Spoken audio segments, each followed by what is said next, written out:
Bonjour Lucas, merci d'être à nouveau avec nous. Aujourd'hui, nous parlerons de la sécurité de l'IO-Link dans le monde Malouf. Bonjour. Pouvez-vous nous dire quelles sont les raisons qui ont poussé Malouf à gérer la sécurité? Alors, le développement des nouvelles technologies est toujours motivé par les besoins du client. Nos clients sont pour la plupart des OEM, des constructeurs de machines.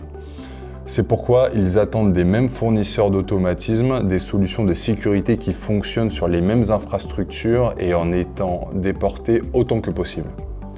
La sécurité fonctionnelle a donc été conçue comme une consolidation de ce qui, pour nous, est désormais la norme pour le câblage embarqué qu'est l'IO-Link.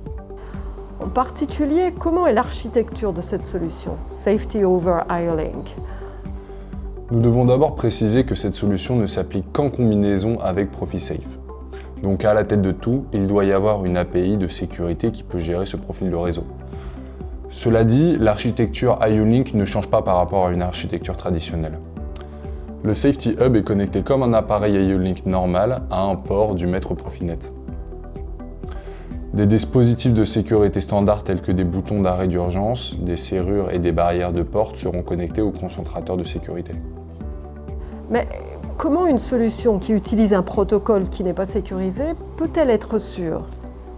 Alors, lorsque l'on parle de la théorie des réseaux, le tunneling, c'est-à-dire permettre à un protocole étranger d'être transporté à travers une infrastructure qui ne supporte pas nativement ce protocole, dans la pratique, le concept de tunneling implique le reconditionnement des données sous une forme différente. Dans notre cas, nous parlons de ProfiSafe sur IO-Link.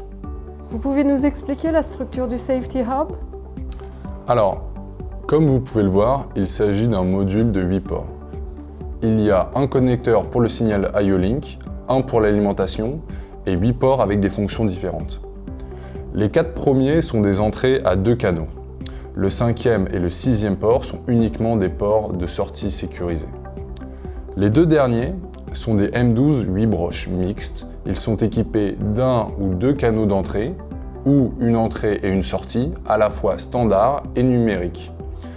Ils sont spécifiques pour la connexion de blocs, de portes nécessitant une commande de déverrouillage. Tout est paramétrable via l'environnement de développement de l'API et permet de gérer des chaînes de sécurité jusqu'à SIL 3 PLE. Merci Lucas pour votre disponibilité et pour toutes les explications que vous nous avez fournies. Merci beaucoup, à bientôt.